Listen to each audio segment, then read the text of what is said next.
నా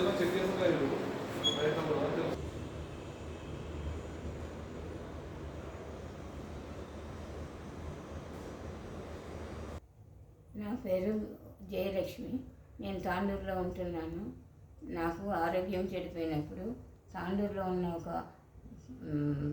ఆయన ఇట్లా ఒక హాస్పిటల్ ఉంది. తర్వాత డాక్టర్ అరుణ్ కుమార్ చాలా బాగా ట్రీట్ చేస్తున్నారు. ఆయన్ని అందరూ అప్రిషియేట్ చేస్తున్నారు.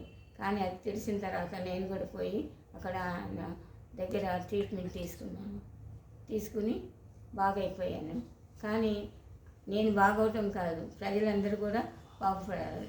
అరుణ్ కుమార్ ముఖం చూస్తేనే చిన్నపిల్లలు పున్నం చంద్రులాగా కనబడుతూ ఉంటుంది. కానీ మీరు ఒకసారి వచ్చి హాస్పిటల్ విజిట్ చేసి అక్కడ పరిస్థితులన్నీ ఎట్లా ఉన్నాయని తెలుసుకొని మీరు వాళ్ళ హాస్పిటల్ని పైకి తీసుకురావాలని నేను కోరుకుంటున్నాను. తర్వాత అక్కడ స్టాఫ్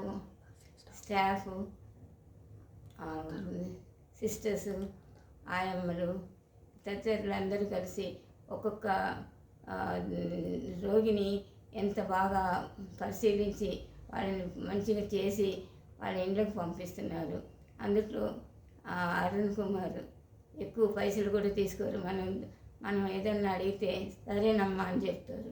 అది మాత్రం ఏ టైంలో కూడా మనం వెళ్ళినా కూడా ఆయన లేచి ట్రీట్మెంట్ చేస్తారు. కానీ ఉండమ్మా, ఎవరన్నా వేరే డాక్టర్లు అయితే ఇప్పుడేంటి కొంతసేపు ఆగమ్మా అంటారు. కానీ అరుణ్ కుమార్ అలా చేయకుండా అందరినీ ఒకేలాగా చూసి వాళ్ళ హాస్పిటల్ని ఇంప్రూవ్ చేయాలని నేను కోరుకుంటున్నాను.